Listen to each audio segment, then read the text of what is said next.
Today, I saw yet again this interesting juxtaposition of questions on, I think, both on Facebook. And one was a question asking why women found it easier to share in writing than speaking out loud. And the other, in case I forget to get to it, was a fellow photographer who was asked to post, I don't know, 10 albums that um, affected his life or that changed his life or something like that. And I just happened to notice that all of his choices were men or male led groups, um, which is interesting because I feel like that's a part of what we're all doing in the world is seeking reflection of ourselves in some way. So naturally, men would see men. And as a young woman, I was I was often seeking a woman, and I wasn't finding them. Um, so back to the original question was, do women find it easier to share in writing than speaking out? I'm just going to read my answer for starters. Um, I said, I've always been a good writer and certainly a better writer than speaker. Writing is safe, rewriting makes it safer. Speaking is a much more vulnerable activity and not one that women are very encouraged to do, even as children. I went to an all girls grammar school and an all women's college. You would think that speaking up would have been the easiest thing in the world for me, and yet it was the hardest. Only now, because of this pandemic, have I started speaking publicly, making a daily video diary and sharing several hour-long conversations per week with friends on YouTube. I've never been shy in intimate situations, but speaking more publicly goes against every fiber of my being. I am a photographer, and my job has always been to shine light on other people. The more private the person, the more comfortable I felt about my work. I literally cannot show over half of my photography to the world because it was created for such private people. So why speak up now? Partly it's age. I'm 53, and at some point we all stop giving a fuck about what anyone thinks. Maybe it took me longer than most people, but I still know plenty who are older and unable to speak up. I realized the only thing holding me back was me, and there's nothing I love more than a good challenge and an even bigger breakthrough. I also believe that I can only help other people walk a path that I have walked myself. So I'm willing to make myself vulnerable, become more visible, step through and past the fear so that I can help others do the same. And yes, I do notice that men step up and assert themselves more easily. They are naturally bigger doers, more fearless about being seen. I noticed it in the way that men and women deal with the photos I give them. Men take action and use them immediately. Women mull it all over, criticize the way they look endlessly, need everything to align more perfectly, and only when it feels perfect will they put it out there. It's not something that can be changed overnight because it was a habit built by a lifetime of self-doubt and criticism. Wow, yeah, and that is so true. And I see it over and over and over again. Um, and why did I suddenly decide to step up? Well, I want to read one other comment that I really loved in that same thread. This was by a woman named Leontine Boxum. And forgive me if I said that wrong. She said, throat chakra is connected with the root chakra and have everything to do with whether someone is able to speak throat fully. When the root is blocked, connected to birthright, safety, and being at home in yourself, it is mostly very hard to express yourself through speech, throat. Why women? In my experience, almost 85% of the women I've worked with were blocked in this way. That soon we worked on the birthright, like literally understanding you have the right to be here, to move, speak, choose, etc. The throat went open and they could speak and express themselves through words. My response to her post was that I agreed. I said, I don't know what the statistics on what percentage of women were physically or verbally abused as children, but I absolutely believe this has something to do with it. I didn't realize the root and throat were connected. I thanked her for clarifying it. Let's see, we went back and forth a little bit. She said, the root is about expressing yourself in matter and structure. The throat is about expressing yourself in words. Let's see. And then I mentioned that I had started doing these, speaking out loud and publicly, even though it doesn't feel very public because it's just me and my snoring dogs. But then I said it felt a bit like that Wayne Dyer quote, which I know I've said before, don't die with your music still in you. And there's certainly something about this pandemic bringing up everyone's feelings about mortality.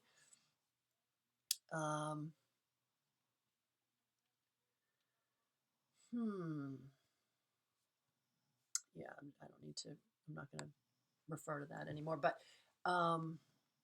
these things come up a lot in my work. And one of the things I'm super conscious of when I photograph a person is visually how their throat chakra is blocked or not blocked. So like right here, I typically, I love hands. I always have. But I won't let a person cover their throat. And I try not to block it with the hands as much as possible. I also am very conscious of body language being open. And this, I'm specifically speaking about what I would loosely call branding portraits. So portraits where people are trying to connect with an audience or sell something or sell themselves to an audience. And I won't let them block their own energy by having a closed body language. And it's interesting to see when this is hard for people and also how naturally we do it and go to it. And even I do it. And I posted a new Facebook photo yesterday that was a selfie. So I shot it myself and my hand was, I think it was like roughly in here, which is pretty close to my limit of where I would let a hand be. And again, it's because we don't use so many photos to build a website or connect with an audience. You get one shot, you get that fractions of a second moment to connect with people or not connect with people. So what does it say if you're trying to connect with a person and you're like this, right? That's, or like this, or or this one. Oh my God, this sort of I'm the boss photo. I can't stand those. Which is funny because I did a job over the past couple of years where I was photographing doctors for a specific reason. And I was only allowed to use one of three poses for these doctors. And none of the three poses were poses I would ever let people use in my normal work because I don't believe in them. I don't believe that, this makes you important. I actually think that, sorry, I'm going to back up so you can see this. So I think this pose makes you very closed off. It's closing off your sort of heart and solar plexus. It's the opposite of what I think you want a doctor to be saying to you. I suppose one of my three poses was just hands down at the side, so that wasn't blocked. Right, so forget that. But you know what I mean, and you know what I'm saying. And it is very unconscious what most people do when they're standing or when they're being photographed. So it is important, I think, to have someone guiding you and directing you, but it has to be someone who is conscious enough as a photographer not to let you do that. And also aware of energy and how it flows in your body and how body language affects the way that people know you and see you. Um, so back to the original topic, which was about women writing rather than speaking. I loved learning about the root chakra, throat chakra connection, because I do think that abuse against women in so many forms, I mean, just like down to the most subtle, your dad telling you to shut up or beating you. And Mikey, I was spanked a lot as a kid. I was, yes, physically hurt, emotionally hurt, verbally hurt, and it took a lot. It took decades for me to get over this, past this, through this, understand it, not, how do I say, realize it wasn't personal. It wasn't even about me. It was about him. But pretty much every woman I know has been through this, has suffered in some way. And pretty much every woman I know has a lot of this baggage of feeling unsupported or unloved or unappreciated. It just, it's so deep. It's lifetimes of deep. And so to uncover that is a really interesting thing. And to see women stepping up now is a really interesting thing. And to see the ways and the forms that this is taking is really interesting.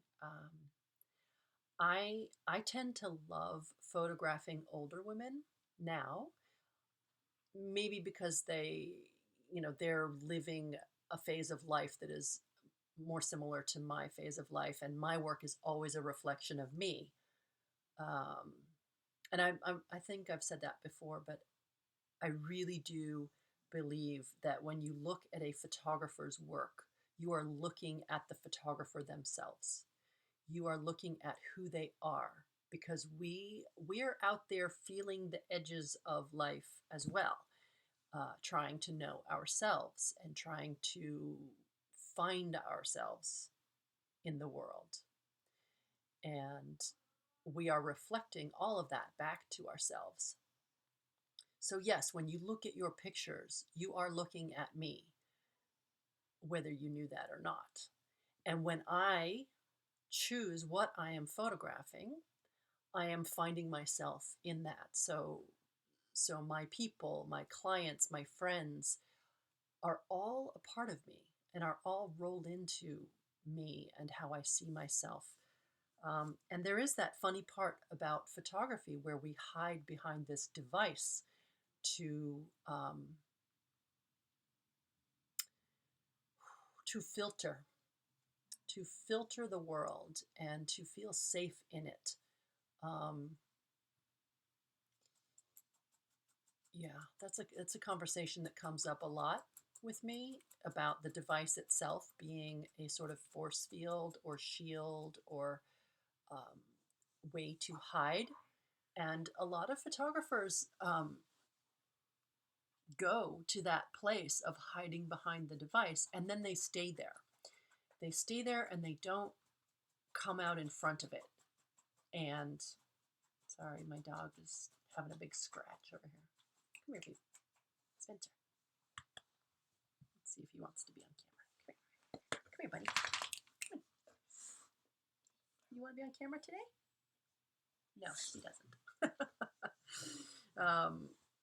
No cameo by the dog.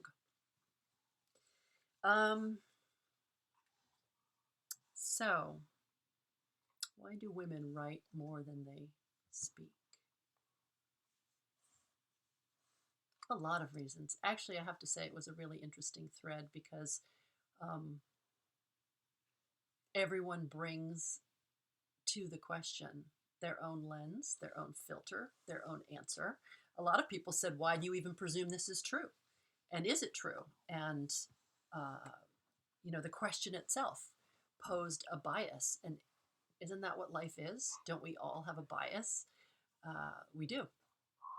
We are all filtering life through our own experiences, and I believe creating our lives through our own experiences, that we are co-creating in every moment. um, we our we What we see is what we choose to see and what we have created. um, the same as the way that, for example, when you are pregnant, you look around you and you think everyone's pregnant. Well, they're not, in any greater or lesser degree than probably before you were pregnant. But you start to notice. You start to notice yourself in other people. You start to look around and see, like, oh, everyone's just like me. But they're not. They're not just like you. You're just noticing yourself out there. And that's what I think we're all here to do, which is to um, heal ourselves. Not that we're sick or broken. Um, we're here to learn and grow and expand and realize that we are actually in all of it. We're in everything we see around ourselves, the animate, the inanimate. Um, we are a part of all of it. And isn't that a fun thing to photograph?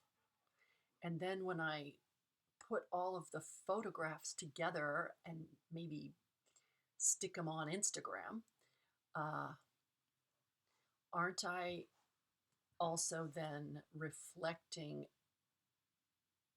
who I am? Isn't my Instagram a mission statement of sorts? And the degree to which I curate it or filter it or don't filter it, all of this is who I am. So I think it's an amazing thing that women are starting to feel safer in the world, and more of us, are speaking up and putting ourselves on camera and letting go of the fears and insecurities and imperfectness delusions that have stopped us from saying what we want to say, including saying, um, me too, or enough of this, or I'm not going to take this anymore. Um, yeah, I think it's really, really interesting. To be continued, and I'll see you next time.